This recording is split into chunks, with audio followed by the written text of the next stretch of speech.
अरिहंत सिद्ध सूर्य उपाध्याय साधु सर्व अर्थ के प्रकाशी मांगलिक उपकारी है।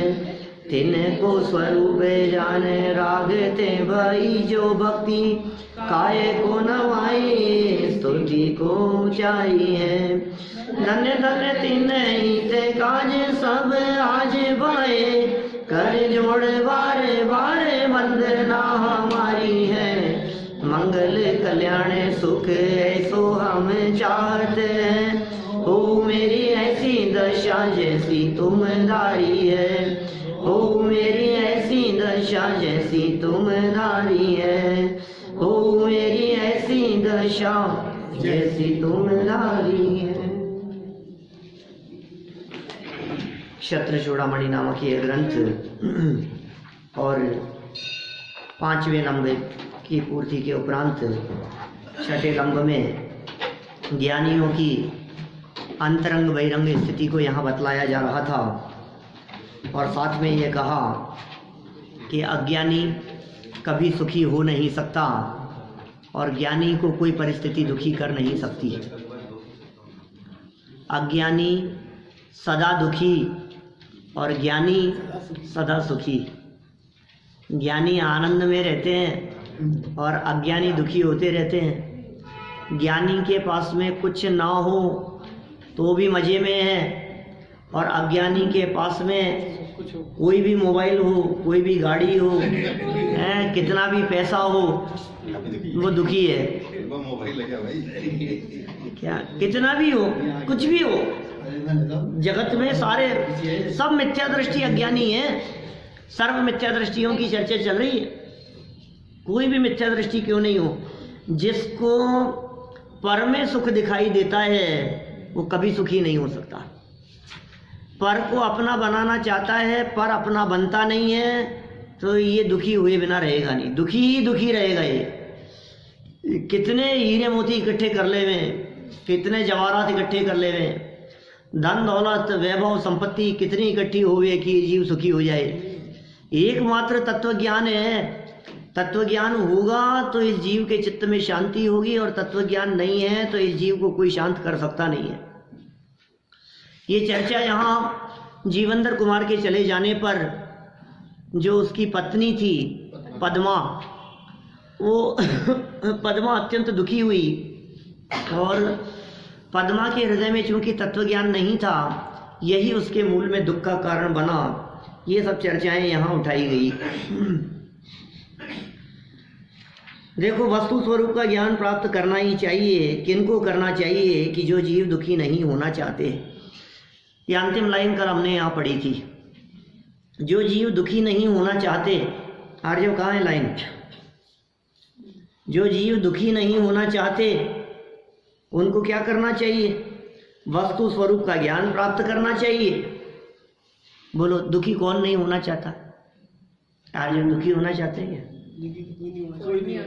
कोई नहीं होना चाहता भाई। दुखी कौन होगा दुनिया में? दुनिया में हर जीव ये चाहता है सुखी सुख मिले। अब वो सुख के मायने अलग अलग हैं सबकी दृष्टि में। जिनवाणी माँ जो सुख बतलाती है वो सुख अलग प्रकार का है और अज्ञानी जीवों के दिलो दिमाग में जो सुख दिखाई देता है वो सब अलग प्रकार का है। वास्तव में वो सुख है ही नहीं, वो भ्रम जनित सुख है। कल्पना में अपनी अज्ञानता से ऐसा समझ रखा है, इससे सुखी हो जाऊंगा, इससे सुखी हो जाऊंगा, इससे शांति मिल जाएगी। कोई पैसे में सोचता है, कोई बाह्य अनुकूलताओं में सोचता है, कोई कहता है कि हमारे तो एक अच्छा सा सर्वेंट दिला दो, अच्छा काम करने वाला हो ना, बिल्कुल वो ईमानदार हो तो हम सुखी हो जाएं। ऐसी ऐसी परिकल्पनाएं सारे जगत में चलती है। पहला सुख निरोगी काया। सुना कभी क्या बेटा? सुना क्या? सबसे पहला सुख निरोगी काया है, क्योंकि शरीर ही यदि ठीक नहीं है तो क्या करना होंगे। जगत में शरीर को लेकर बोले पहला सुख कहा जाता है। पहला सुख निरोगी काया और दूजा सुख हो घर में माया। माया माने पहले तो शरीर ठीक हो लोग कहते हैं, और दूसरा सुख कहते हैं बोले माया होनी चाहिए घर में।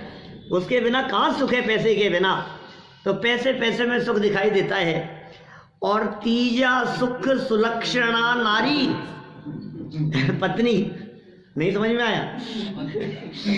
पहला सुख निरोगी काया, दूजा सुख हो घर में माया, तीजा सुख सुलक्षणा नारी, और चौथा सुख पुत्र आज्ञाकारी।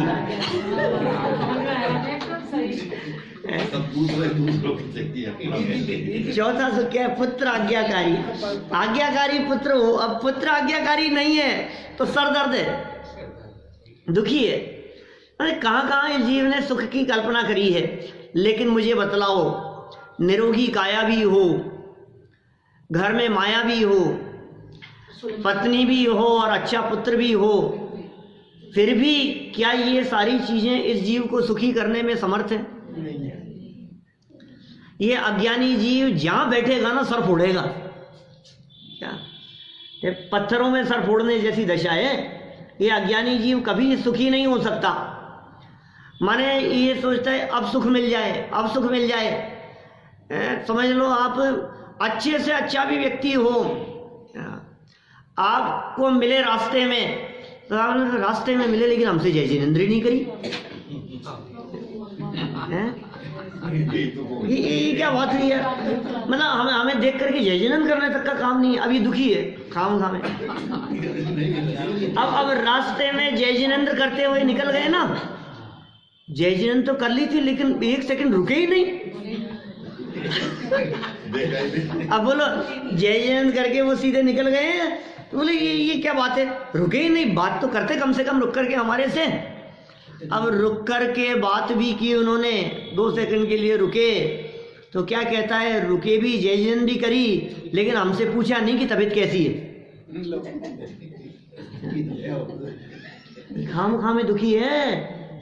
ये अज्ञानी जीव को कोई सुखी नहीं कर सकता है। एक एक स्टेप करके बढ़ाते चले जाओ तो तबीयत भी पूछ ले, तो मेरी तो पूछ ली, परिवार के लिए नहीं पूछी। उनका ऑपरेशन हुआ है अभी 15 दिन पहले, बोलो उनके लिए पूछी तक नहीं इन्होंने, इनको सब पता थी सारी बात। अभी परेशान है, कितना दुखी है, कितना दुखी है। किस बात से दुखी है? खाम ही दुखी है। दूसरे ने दुखी किया नहीं है क्या? एक लड़का अपने घर में जैसे ही बाहर की तरफ खिड़की खोलता था तो सामने एक आदमी उसको ऐसे करता था। अब ये दुखी था बहुत ज्यादा। किस बात से दुखी है? ये मेरे को चिढ़ाता है, ये मेरे को अंगूठा दिखाता है, तो तू जबरदस्ती परेशान हो रहा है। उसका अंगूठा अब वो ऐसे करे चाहे ऐसे करे, तो किस बात से दुखी हो रहा है? ये देख देख करके परेशान है। ये क्यों परेशान है? जिसने पर में सुख तलाशने का प्रयास किया वो सदा काल दुखी रहेगा, क्योंकि पर पदार्थों में, संयोगों में और परिस्थितियों में कहीं भी सुख है ही नहीं। ये दुखी बना रहेगा। तो फिर कैसे सुखी हो? कि जिसने पर से दृष्टि हटाई और अपने स्वभाव को देखा, वही वास्तव में सुखी है। जिसने अपने में देखा, जो अपने अंतर में झांका, बस समझ लीजिए उसी ने सुख को पाया, वही सुख प्राप्त कर सकता है। बेचारी पद्मा, चले गए जीवंधर कुमार, न मालूम कहाँ चले गए छोड़कर। यह विचार करती हुई अत्यंत दुख और शोक संतप्त हो रही है, और ऐसे शब्दों का प्रयोग किया यहाँ तो आचार्य देव ने, दुख सागर साधभूत, दुख के सागर में डूब गई। दुख नहीं, दुख के सागर में डूब गई। दुख का पहाड़ टूट पड़ा मानो। आप कल्पना करो जरा इस स्थिति के बारे में, क्या कह रहे हैं? पहाड़ टूट पड़ा दुख का। तो चले गए, पति छोड़ करके चले गए। अब देखो क्या स्थिति है। आप कह रहे हैं बुद्धिमान के कार्य नियम से पूर्ण होते हैं, अब अबुद्धि वालों के तो नहीं होते। जिनमें बुद्धि नहीं होती उसका कोई काम पूरा नहीं होता, और बुद्धिमान कम समय में भी ज़्यादा काम कर लिया करते हैं। जो बिना बुद्धि वाले होते हैं वे समय बर्बाद करते हैं।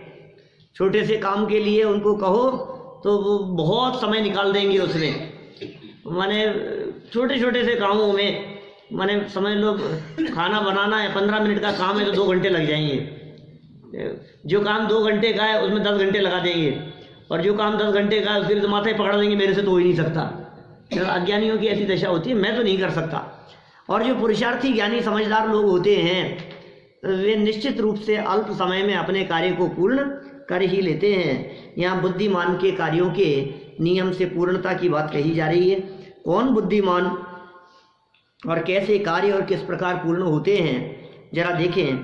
6वें लंब का यह 3रा श्लोक है, 273 नंबर पेज पर। लोकपाल जनैर्नायं रोद्धुं शेके गवेशिभिः प्रतिहन्तुं नहि प्राज्ञै प्रारब्धं पार्यते परैः।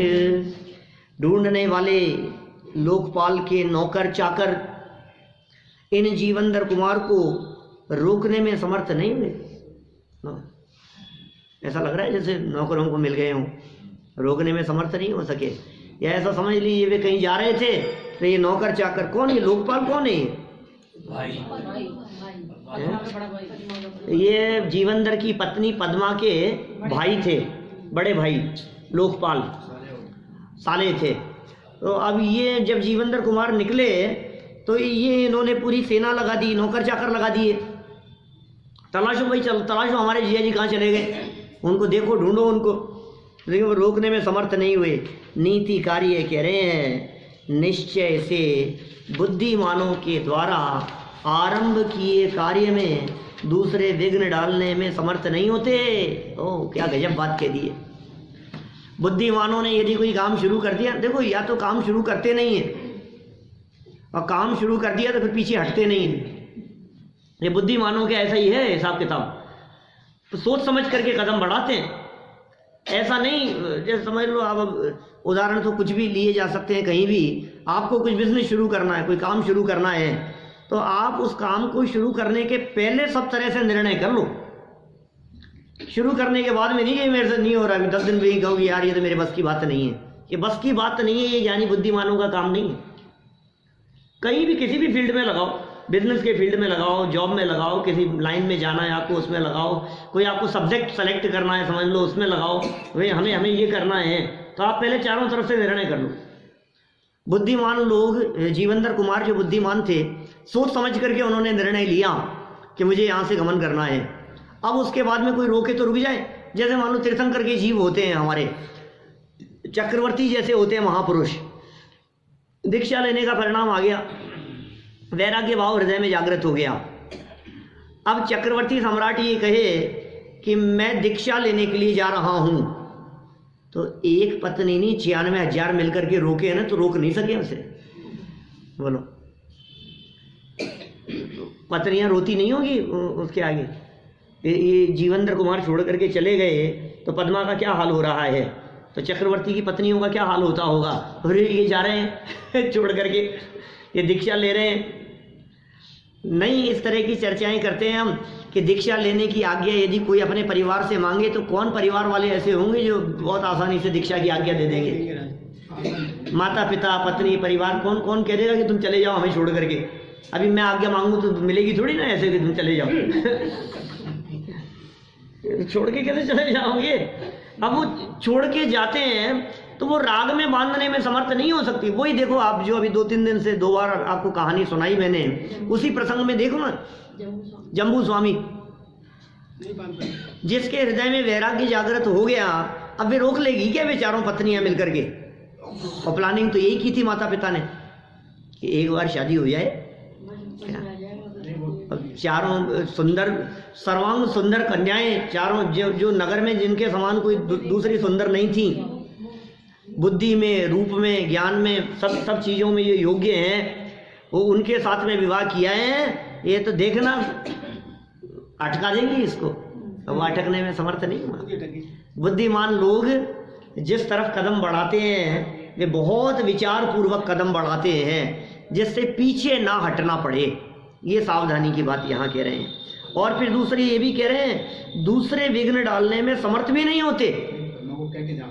क्या दूसरे लोग उसमें विघ्न डालने में समर्थ भी नहीं होते। ये पद्मा को कह के जाना चाहिए था। देखो सरल अर्थ क्या कह रहे हैं यहाँ। तीर्थ वंदना के लिए चले गए जी। वो पद्मा की स्थिति ज़्यादा रागी और राग में फंसी हुई थी, ऐसा समझ लो आप। तत्वज्ञानी थी नहीं, अभ्यासी थी नहीं। अब इसको कहो तो ये खुद तो जाएगी नहीं और हमें भी बीच में टांग अड़ाएगी, तो चल रही है। और कहाँ तीर्थ वंदना के लिए गए थे। अभी देखो सरल अर्थ पढ़ते हैं पहले। पद्मा के भाई राजकुमार लोकपाल ने अपने सेवकों द्वारा अज्ञात रीति से गए हुए जीवेंद्र कुमार की खोज कराई। जीवेंद्र कुमार कहाँ चले गए? सेवक उनसे मिले और चंद्राभा नगरी को वापस लाने का प्रयास भी किया।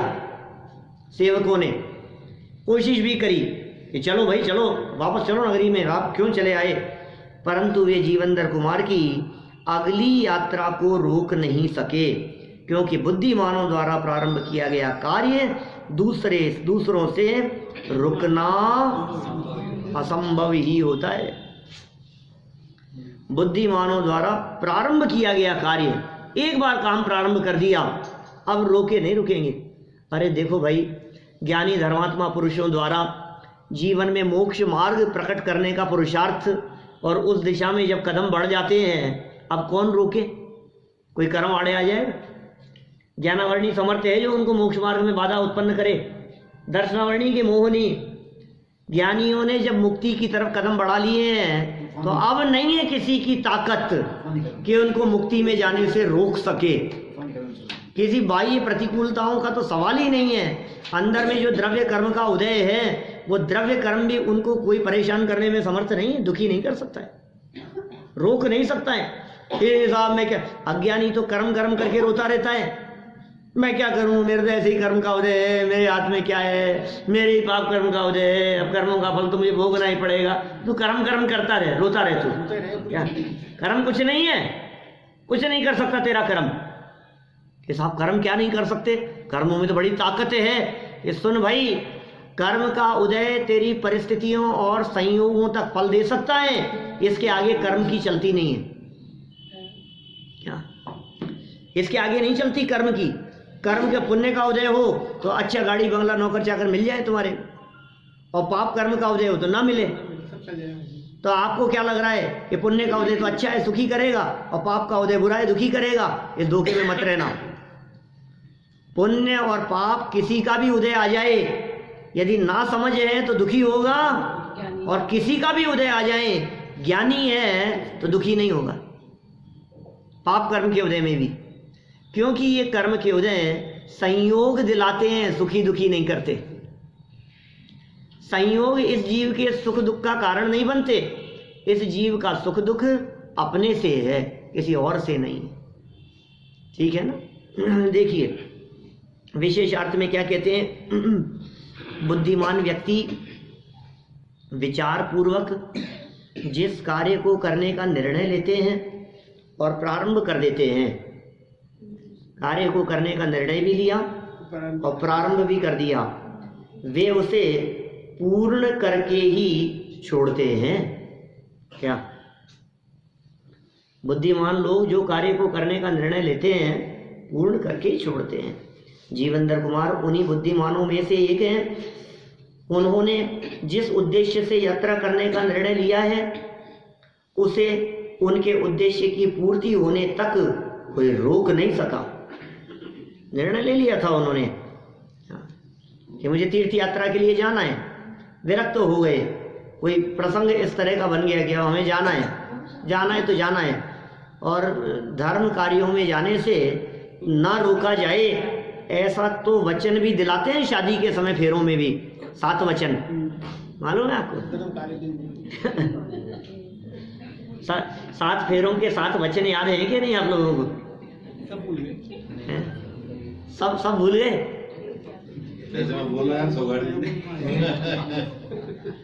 हमें क्या याद रखने की जरूरत है, हमारे तो सब पलते ही हैं, हम तो सब पालते ही हैं।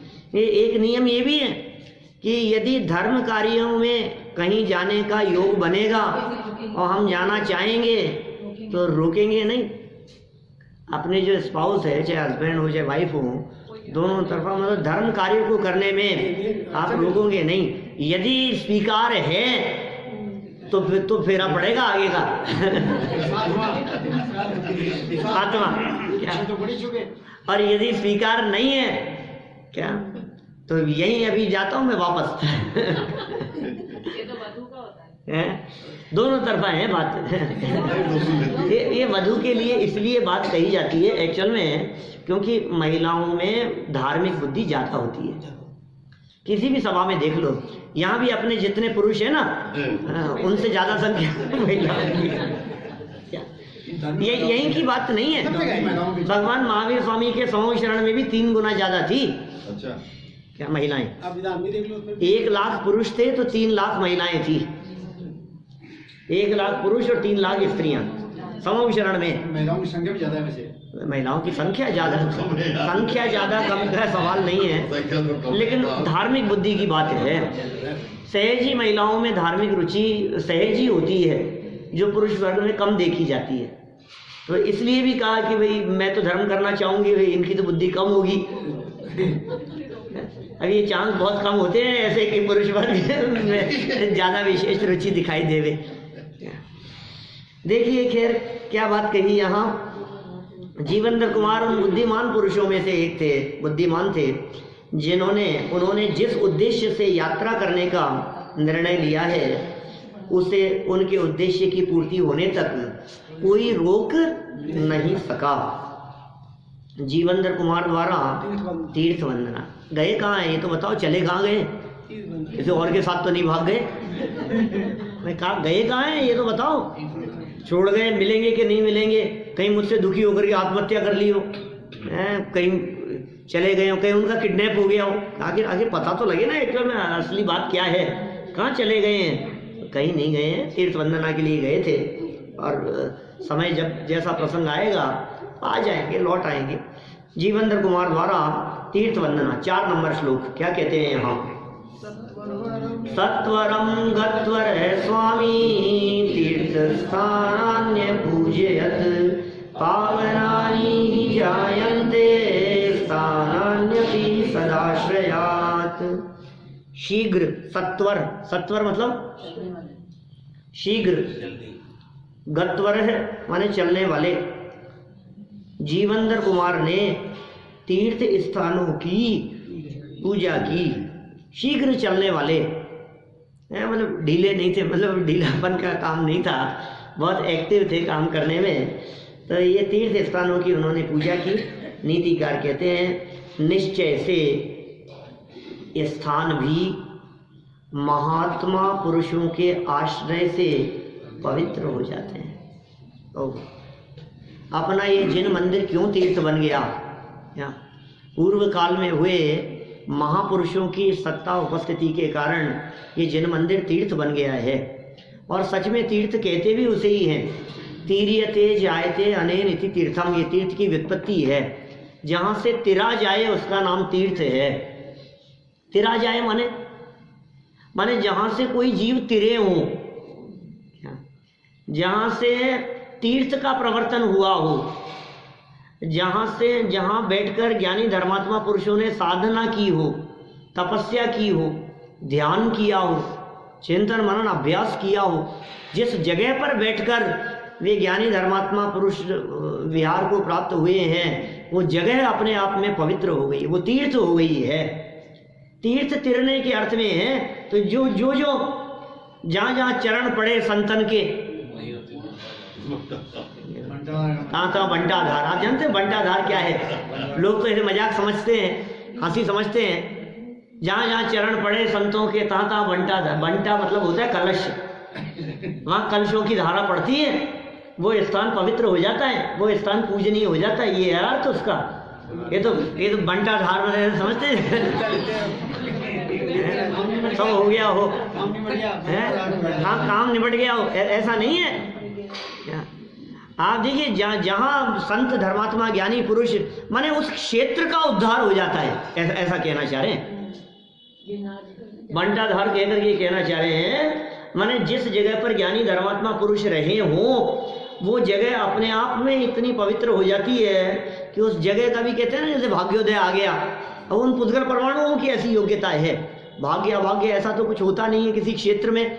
पुद्गल के काय का कर्म का उदय, सो बात तो बनती नहीं है। लेकिन समझ लीजिए उस क्षेत्र के परमाणु जो ज्ञानियों के तन से स्पर्शित हैं, वहाँ ऐसी पवित्र वर्गणाएं विचरण किया करती है कि उनके योग से आने वाले, साधना करने वाले, बैठने वाले, वहाँ और जो दूसरे आने जाने वाले लोग हैं उनका भी मन पवित्र हुए बिना नहीं रहता। हृदय की पवित्रता। इसलिए तीर्थ वंदना का जब कभी विचार आवे तो रोकना नहीं, उसे तुरंत बनाना प्रोग्राम तीर्थ वंदना का बनाओ, क्योंकि वहाँ मन पवित्र रहता है, वहाँ परिणाम निर्मल रहते हैं, वहाँ भाव बनते हैं, परिणामों में विशुद्धि आती है, बड़ा गजब रहता है। अभी सोनागिरी जी गया ना 5-7 दिन पहले, अभी 10 दिन, कितने दिन पुरानी बात होगी, 10-1 दिन ही तो है, 10-12 दिन। बड़ा आनंद आता है। तो सुबह आप वंदना करने के लिए जाओ, कितना घंटा 1.5 घंटा लगता है वंदना में, और क्या है, बड़ा आनंद आता है किसी भी क्षेत्र पर। और आप कहीं छुट्टी, अरे साहब छुट्टी नहीं मिलती है, अरे साहब समय नहीं है, अरे आप चूलगिरी पे चले जाओ क्या, और ऐसे नहीं गाड़ी लेकर के चले गए और ऊपर जाके पार्क कर दिया, आप नीचे से पैदल चढ़ गए। हम कभी मन होता है तो चले जाते हैं और पैदल चढ़ जाते हैं। बड़ा आनंद आता है क्षेत्रों पर, उन क्षेत्रों का प्रभाव ही कुछ विशेष होता है। वैसे अपना ये जो क्षेत्र है, जहाँ पंडित टोडरमल जी, पंडित जयचंद जी छाबड़ा हैं, ऐसे जो महापुरुषों ने यहाँ बैठ करके साधना की, जो उनके कार्य क्षेत्र कार्यस्थली रहा, तो यहाँ मंदिर में आकर के भी एक विशेष प्रकार की शांति की अनुभूति होती है। यहाँ सहज ही ऐसा है। ये देखो यहाँ ये सिखा रहे हैं, ये क्या अरहन, देखो शीघ्र गति में ऐसे गमन करने वाले जीवनधर कुमार ने अनेक तीर्थ क्षेत्रों की पूजा और वंदना की, बहुत सारे तीर्थ क्षेत्रों की पूजन भी की और वंदना भी की। अरहंत आदि महापुरुषों से संबंध रखने वाले स्थान भी पवित्र हो जाते हैं। बोलो, महापुरुष तो सच में पुराण पुरुष कहलाते हैं ना।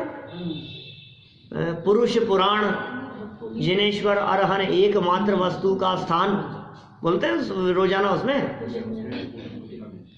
अरहत पुराण पुरुषोत्तम पावनानी, क्या अर्थ है इसका? अरहत पुराण पुरुषोत्तम, अरहंत भगवान, तीर्थंकर भगवान, ये पुराण पुरुष हैं। पुराणों में किसकी चर्चा होती है? अपन पढ़ रहे हैं जीवनधर पुराण, पुराणी तो है, कथा है जीवनधर स्वामी की, क्षत्र चूड़ामणि नाम से। ये जीवनधर स्वामी की कथा है, ये प्रथमानुयोग का ग्रंथ है। इसी तरह से कहीं पद्म पुराण होगा, हरिवंश पुराण होगा, तो कहीं जो जितने पुराण हैं, पुराण होते हैं प्रथमानुयोग के ग्रंथ, 4 अनुयोग है ना, तो उनमें प्रथमानुयोग के ग्रंथ पुराण कहलाते हैं। अभी इनमें कौन महान है, इनका नायक कौन है? तो तीर्थंकर। वो तीर्थंकर पुराणों के नायक हैं। मतलब सारे महापुरुषों में, चाहे अन्य महापुरुषों की चर्चा हो, चक्रवर्ती आदि भी महापुरुष तो हैं ही, नारायण प्रति नारायण हो, जो भी हो, लेकिन उनमें जो तीर्थंकर का व्यक्तित्व है वो सबसे महान है। इसलिए पुराण पुरुष कहलाते हैं तीर्थंकर परमात्मा। वे नायक हैं। किसके नायक हैं? प्रथमानुयोग के प्रमुख नायक हैं। अब ऐसे अरहंत आदि महापुरुषों से संबंध रखने वाला जो स्थान भी हो, तो वो स्थान भी पवित्र हो जाता है। वो स्थान भी पवित्र हो जाएगा, वो जगह भी पवित्र है, क्योंकि वे वहाँ विचरण किए थे। अब देखो विशेषार्थ समझा रहे हैं यहाँ पर, और क्या बात कहना चाह रहे हैं। अरहंत के साथ में आदि लगाया है यहाँ, ध्यान देना, अकेले अरहंत नहीं लेना। क्या क्या लेना अरहंत आदि में? बोलो, 5 परमेष्ठी, शाबाश। अरहंत आदि में अरिहंत, सिद्ध, आचार्य, उपाध्याय और साधु, और जो अरहंत आदि के साथ में महापुरुष लगा दिया है, तो अरहंत आदि महापुरुषों में उन्हीं 5 परमेष्ठियों के बताए हुए मार्ग पर चलने वाले जो विद्वत हैं, जो विद्वान जन हैं, वे भी उस आदि महापुरुषों में शामिल हो जाएंगे। और उनसे संबंध रखने वाले स्थान, संबंध रखने वाले स्थान क्या होते हैं? संबंध रखने वाले स्थान कौन से होते हैं? जैसे समझ लो ये टोडरमल जी से संबंध रखने वाला स्थान है। अरे जहां उनका या तो जन्म हुआ हो, इसलिए अपन चतुर्विंशति तीर्थंकरों की जन्मभूमि को भी तो पवित्र मानते हैं। अयोध्या है, अयोध्या की क्या महिमा है बताओ? अयोध्या में से कौन से तीर्थंकर मोक्ष गए?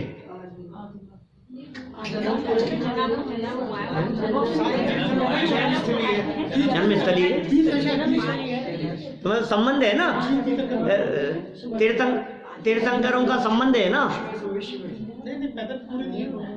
5 ही हुए, 5 ही अभी तो 5 ही का जन्म हुआ है। इस 24 में 5 ही तीर्थंकरों का जन्म अयोध्या में हुआ है, लेकिन तीर्थंकरों के जन्म से संबंध रखने वाली नगरी है बनारस नगरी की क्या महिमा है बतलाओ? है कुछ वाराणसी की महिमा? क्या महिमा है? जन्म हुआ नहीं वैसा वो जन्म नगरी, जिस जगह पर बाल तीर्थंकर का जन्म। अरे जन्म नगरी का मतलब जानते हैं आप? जन्म नगरी का मतलब ये है उस नगरी के गली मोहल्लों में वे बाल तीर्थंकर गिल्ली डंडा खेलते होंगे। गिल्ली डंडा तो कहने की बात है, लेकिन जो भी खेल मैंने वो वहाँ खेलते कूदते थे, वो वहाँ घूमते फिरते थे, वो वहाँ चलते थे, वो वहाँ गमन करते थे। विहार नहीं कह रहा हूँ, विहार शब्द मुनिराजों के लिए प्रयोग किया है, लेकिन वे तीर्थंकर होने वाले बच्चे उस मिट्टी में खेले कूदे हैं। वो स्थान पवित्र है। बनारस की महिमा है, शौरीपुर की महिमा है, नेमिनाथ स्वामी का जन्म शौरीपुर में हुआ, अयोध्या है, मिथिला है, इस तरह के जो क्यों है ऐसी महिमा? वो तीर्थंकर से संबंध रखने वाली। ऐसे महापुरुषों का जन्म जहाँ हुआ, जिस जगह पर जन्मे हो, वो महिमा की बात कह रहे हैं। वो स्थान भी पवित्र हो जाते हैं, विशेषार्थ पढ़ते हैं। चलिए आगे। तीर्थ क्षेत्रों की वंदना अर्चना का मानव जीवन में विशेष महत्व है। कोई मनुष्य हो, मनुष्य गति में जैन कुल में जन्म लिया हो और उसे तीर्थ वंदना का विकल्प नहीं आए, तो यार तुम मनुष्य जीवन प्राप्त करके उन्हें क्या किया? कभी शिखर जी नहीं गया? बोलो, जीवन में कभी शिखर जी नहीं गए? हो गई है। गिरनार जी नहीं गए कभी तीर्थ क्षेत्रों की वंदना के लिए नहीं गए। अपने जैन समाज में बहुत लोग मिल जाएंगे ऐसे, लेकिन भाई बहुत विशेष महत्व है शिखर जी की वंदना का। एक बार तो जीवन में होनी ही चाहिए। तीर्थ क्षेत्रों की वंदना अर्चना का मानव जीवन में विशेष महत्व है। तीर्थ क्षेत्र क्या है, कहाँ है, इस पर विचार करें। तीर्थ क्षेत्र क्या है, कहाँ पर है तीर्थ क्षेत्र, इस पर विचार करें तो ज्ञात होता है कि तीर्थ क्षेत्र की भूमि भी साधारण भूमि जैसी ही होती है। बोलो, जमीन तो वैसी ही होती है। क्या फर्क है इस जमीन में और उस जमीन में? हमें तो कोई फर्क नहीं दिखाई देता। कि तुम्हें फर्क नहीं दिखाई देता, लेकिन ये कह रहे हैं यहाँ किंतु उस भूमि पर तीर्थंकर आदि महापुरुषों का विहार अथवा पंच कल्याणकों में से कोई एक या अनेक कल्याणक होते हैं, उनके प्रताप से वह भूमि पूजनीय और वंदनीय हो जाती है। वाह, बाकी तो कोई फर्क नहीं है। क्या फर्क है बतलाओ? यहाँ भारत की भूमि और पाकिस्तान की भूमि में क्या फर्क है? मिट्टी में कोई फर्क होगा? जमीन में कोई फर्क होगा? अच्छा, उससे 2 किलोमीटर इधर की भूमि और 2-5 किलोमीटर उधर की भूमि है, उसमें क्या फर्क है?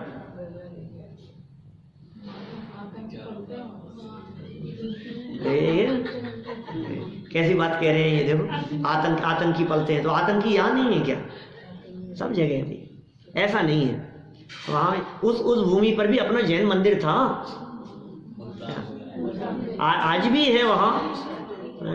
मुल्तान तो था ही ना उसी भूमि पे, कोई फर्क नहीं था। बंटवारे तो तुमने कर लिए।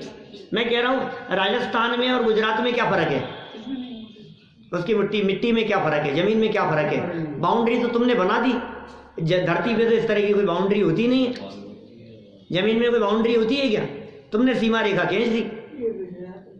तो तीर्थ क्षेत्रों में भी कोई ऐसा विशेष नहीं है। विशेष तो नहीं है, लेकिन उनके तन से, उनकी देह से, उनकी उपस्थिति से संस्पर्शित वो क्षेत्र है। ये विशेषता है। इतनी विशेषता तो है ना। आज भारत की भूमि पवित्र क्यों है और अमेरिका, लंदन, जापान की भूमि क्यों नहीं इतनी पवित्र है? इस भूमि की क्या महिमा है? यहाँ तीर्थंकर हुए। यहाँ ज्ञानी धर्मात्मा हुए, यहाँ मुनिराज हुए हैं। ये भारत भूमि की महिमा है, ये क्षेत्र है ये। माने इस भूमि पर जहाँ ज्ञानियों ने मुनिराजों ने विचरण किया हो, उस भूमि पर आपके परिणामों में सरलता रहेगी। और वो भूमि ऐसी जिस भूमि पर परिणाम तो कहाँ भी कैसे भी हो सकते हैं, लेकिन तो भी जो भाव यहाँ बनते हैं वो भाव वहाँ नहीं बन सकते। इसलिए भावों की दृष्टि से बहुत महत्व रखता है। यहाँ कह दिया इन्होंने तीर्थंकर महापुरुषों का विहार। आप जानते हैं अपने बिहार एक प्रांत का नाम भी है, बिहार प्रांत है एक भारत का। उस बिहार प्रांत का नाम भी बिहार इसीलिए पड़ा है मुनिराजों के बिहार से, क्या तीर्थंकरों के बिहार से। और ऐसा तक हम कह सकते हैं भगवान महावीर स्वामी का बिहार, क्या ये उस प्रांत में बहुत हुआ, इसलिए उस प्रांत का नाम बिहार पड़ गया। कहाँ पर? विपुलाचल, राजगिरी, ये सब भगवान महावीर स्वामी का समुचरण आया था ना वहाँ। कुंड ग्राम, वासो कुंड, ये सारा पूरा जो एरिया है वो बिहार का, उस जगह पर भगवान महावीर स्वामी का विहार होता था। तो बोले कहाँ विहार कर रहे हैं महाराज? कि वहाँ। कहाँ विहार कर रहे हैं? कि वहाँ। फिर जब वे निर्वाण चले गए तो बोले कौन सी जगह? बोले जहाँ महावीर भगवान का विहार होता था। बोले कौन से एरिया की बात कर रहे हो? बोले जहाँ महावीर भगवान का विहार होता था। अब इतना बड़ा कौन? बोले जहाँ विहार होता था। बोले क्या कि जो विहार नाम पड़ गया, उस जगह का नाम ही बिहार हो गया। ज्ञानी धर्मात्मा के साथ साथ में तीर्थंकर महापुरुष कल्याण हमने कही थी एक दिन चर्चा आपसे बीच में, ध्यान होगी आपको। सिद्ध क्षेत्र, निर्माण क्षेत्र, तीर्थ क्षेत्र, अतिशय क्षेत्र, ये किसे कहे हम? कि जहाँ तीर्थंकरों के कल्याणक हुए हों वे सब क्षेत्र तीर्थ क्षेत्र कहलाते हैं। जहाँ गर्भ जन्म तप ज्ञान कल्याणक हुए हों वे क्या कहलाते हैं? वे अतिशय क्षेत्र कहलाते हैं। और जहां से उनका मोक्ष हुआ हो तीर्थंकरों का वे निर्माण क्षेत्र कहलाते। चतुर्विंशति तीर्थंकर निर्माण क्षेत्र भी हो, 24 तीर्थंकरों का जहां मोक्ष हुआ हो वो निर्माण क्षेत्र कहलाते हैं। और ये 4 और 5 ये दोनों मिलाकर के जहां से सामान्य जीव मोक्ष गए वो सिद्ध क्षेत्र, और ये सब मिलाकर के इनका कॉमन नाम है तीर्थ क्षेत्र। क्या कहा? तीर्थ क्षेत्र तो सभी का नाम, तीर्थ क्षेत्र तो सभी का नाम है। अब उन तीर्थ क्षेत्रों में से कोई होते हैं अतिशय क्षेत्र। जहाँ अतिशय क्या हुआ? कर्म कल्याणक जहाँ होगा ना वही अतिशय है।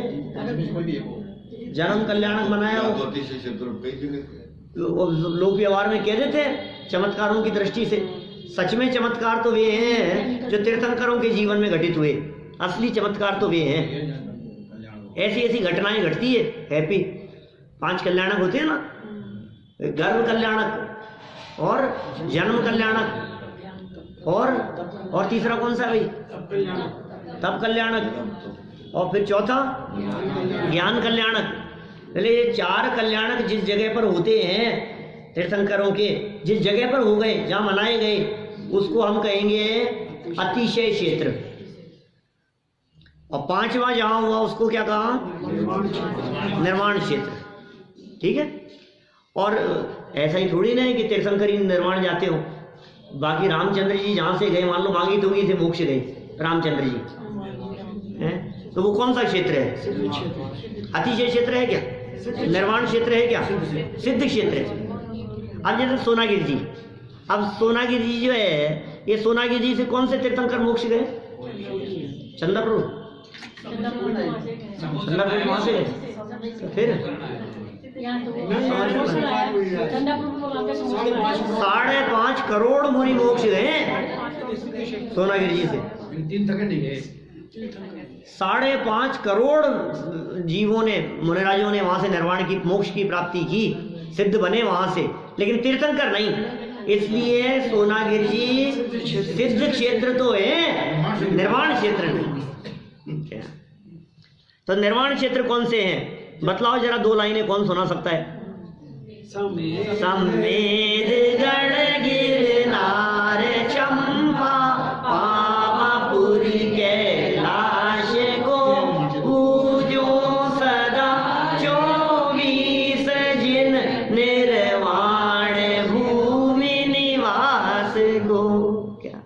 कौन कौन सी हो गई?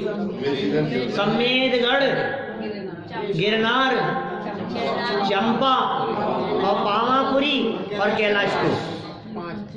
पूजूं सदा, क्यों पूज रहे हो भाई उनको? वहां बैठे हैं क्या? कैलाश पे आदिनाथ बैठे हैं क्या? वहां बैठे तो नहीं है, लेकिन बैठे तो थे पहले। बैठे हैं तो नहीं, लेकिन कभी तो बैठे थे क्या? हाँ, उसके ऊपर ही बिल्कुल सही बात है, ये भी बिल्कुल सही बात है। जहाँ से निर्वाण प्राप्त किया है पहले यहाँ बैठे थे और अब कहाँ है कि उसी जगह से ठीक ऊपर।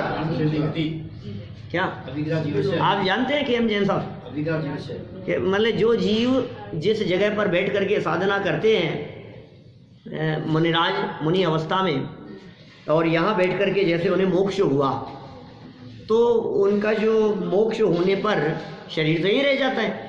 जो आत्मा जो है शरीर के अंदर, वो आत्मा यहाँ से निकलकर बिल्कुल सीधे जाती है बेटा ऊपर, बिल्कुल सीधे, और सीधे कहीं ऐसे ऐसे इधर उधर नहीं होगी, उसी श्रेणी में सीधे सिद्धालय में जाकर वहाँ जहाँ पहुँचते हैं, वहाँ क्या होता है अर्जुन? ऐसे जो सिद्धालय जो है ना ऊपर तनुवात वाले का अंत, ये सिद्ध यहाँ से गए और ये ऊपर जाकर के यहाँ ऐसे टच हो जाते हैं ऊपर, सर सबके बराबर होते हैं। फिर वो उठ करके चल, मतलब उनका तो मोक्ष हो गया तो वो तो यहाँ चले गए। अब दूसरा कोई व्यक्ति यहाँ इधर आकर के बैठा और यहाँ से उसने मोक्ष हुआ, तो यहाँ से ऐसे सीधे जाएंगे, यहाँ जाकर के बैठना हो जाएंगे बिल्कुल सीधे। अभी और सुनो, अभी करोड़ों हजारों लाखों वर्षों बाद में कोई और जीव इसी जगह पर आकर के फिर बैठ गया और ध्यान साधना पूर्वक उसने मोक्ष प्राप्त किया, तो वो इसी में जाकर के मिल जाएगा। ये मिलते नहीं है, एक में एक जो एक माही एक राजे, एक माही अनेक नो। अर्थ समझ में आया क्या? बचपन से बोलते रहे साहब, आजकल तो कम चलती है, बचपन में तो खूब बोलते थे। ये आया कि एक ही जगह मिलते हैं। सुनो तो सही, एक में एक और एक में अनेक, एक में एक और एक में अनेक। जहाँ एक सिद्ध है, हर सिद्ध अपने अपने में है, ये तो एक में एक, और एक में अनेक का मतलब जहाँ एक सिद्ध है वहीं दूसरे सिद्ध है, वहीं तीसरे सिद्ध है, वहीं चौथे सिद्ध है, एक में अनेक। और एक अनेक की नहीं संख्या, नमो सिद्ध निरंजन, अनंत है सिद्ध परमात्मा। तो उसी जगह से अब कोई व्यक्ति ये कहे, अरे साहब 5.5 करोड़ मुनि वहां से मोक्ष गए, कहाँ से? सोनागिर जी से। इतनी जगह तो नहीं है वहाँ, 5.5 करोड़ इतनी जगह तो नहीं है, कहाँ बैठे होंगे? ऐसा कैसे बनेगा? अरे भाई साहब एक समय में नहीं गए हैं, आगे पीछे गए हैं, 6 महीने 8 समय में 6 सवाल जीव जा सकते हैं। अब जैसे मैं आपसे ये कहूँ कि ये जो जगह है, जिस जगह पर हम बैठे हैं, इस जगह पर कितने समझ लो आप 50 विद्वान बैठ चुके। आप कैसे बैठे 50? एक जगह में 50 कैसे बैठेंगे? बैठ लेते। यदि मैं आपसे ये कहूँ कि जिस जगह पर आप लोग यहाँ बैठे हुए हैं, इस मंदिर में लाखों लोग इस मंदिर में बैठे हैं, बैठ करके लाखों लोगों ने प्रवचन सुना है इस मंदिर में बैठ करके, तो आप लोगों ने लाखों लोगों ने बैठ के प्रवचन सुना है। दिमाग ठिकाने है तुम्हारा? इस मंदिर में लाखों लोगों की बात कर रहे हो? हाँ भाई साहब, आए और चले गए, आए और चले गए। बात आज की नहीं है, बात 300 वर्षों की है। 50 विद्वानों के नाम लिखे हुए हैं ना, 50 विद्वानों के तो नाम लिखे हैं क्या? किसी ने महीने भर किए होंगे, किसी ने 6 महीने किए होंगे क्या? छोटरामल जी ने बहुत लंबे समय तक किए, और हमसे पहले पंडित जी संतोष जी झांझरी जी साहब ने लगभग 35 से 40 वर्षों के बीच में 35-40 साल तक उन्होंने प्रवचन किए क्या? तो हमारी आयु रही तो शायद ज़्यादा करेंगे। देखो क्या कह रहे हैं यहाँ 275 नंबर पेज पर। तो ये हो गई है, वो स्थान भी वंदनीय और पूजनीय हो जाता है। उन्हीं स्थानों को तीर्थ क्षेत्र कहते हैं। अब सब आ गए इसमें, जहाँ पंच कल्याण हुए वो सब क्षेत्र आ गए। साधक जीव उन महापुरुषों के गुणानुराग से ही वहाँ दर्शन पूजन करने जाते हैं। आप समझ लीजिए कैलाश जाओ और वहाँ जाकर के आपको आदिनाथ भगवान की महिमा नहीं आए, आप सिद्ध क्षेत्र, निर्वाण क्षेत्र, ऐसा समेत शिखर जी, उस क्षेत्र पर जाओ और वहां जाकर के यदि तुम्हारे को वहां की महिमा नहीं आए, एक एक चौक से कितने, अरे कितने करोड़ करोड़ कोड़ा कोड़ी मुनि मोक्ष गए हैं, आपको उनके मुनिराजों की महिमा नहीं आए, साधकों की महिमा नहीं आए, तो फिर तुमने सही मायने में उन तीर्थ क्षेत्रों की वंदना नहीं की। वास्तव में क्षेत्र की वंदना नहीं है, उस क्षेत्र से जाने वाले जीवों का अवलंबन लेकर क्षेत्र की वंदना है। वहां जाने से वो कथा याद आती है, वहां जाने से वो व्यक्ति याद आता है। नहीं होता है ऐसा, हमारे नाना जी मर गए, अब जब भी मामा जी के घर जाते हैं तो नाना जी याद आते हैं क्यों याद आते हैं? वो थे यहाँ, वो होता है ना ऐसा। उस व्यक्ति के चले जाने पर भी वो व्यक्ति आपको याद आए, तो महापुरुषों के चले जाने के बाद भी वो जगह, वो पवित्र स्थान बन गया और उसका स्मरण करके ये जो जीवेंद्र कुमार जैसे लोग हैं ये वहाँ वंदना कर रहे हैं, स्तुति और भक्ति कर रहे हैं। महापुरुषों के संसर्ग से भूमि का तीर्थ क्षेत्र बन जाना, माने जो बात हमने यहाँ कही है उस बात को कोई व्यक्ति ये कह दे कि आप कह तो रहे हो साहब, हम तो नहीं मानते ऐसा कोई, किसके स्पर्श से क्या होता है और ये सब पुद्गल अलग है, चेतन अलग है, कौन किसका स्पर्श करता है, कहाँ पुद्गलों के स्पर्श की बात कर रहे हो, फिर अन्योन्य भाव का क्या होगा, फिर अत्यंता भाव का क्या होगा? ये भाव है, कुछ नहीं होता है, ये सब प्रभाव प्रभाव, इन भूमियों का कुछ नहीं होता है। हम कौन कहने वाले? ये वादीप सिंह सूरी आचार्य अगले छंद में स्वयं इस बात को कहने वाले हैं, जिसकी चर्चा को कल ऐसा समझते हैं।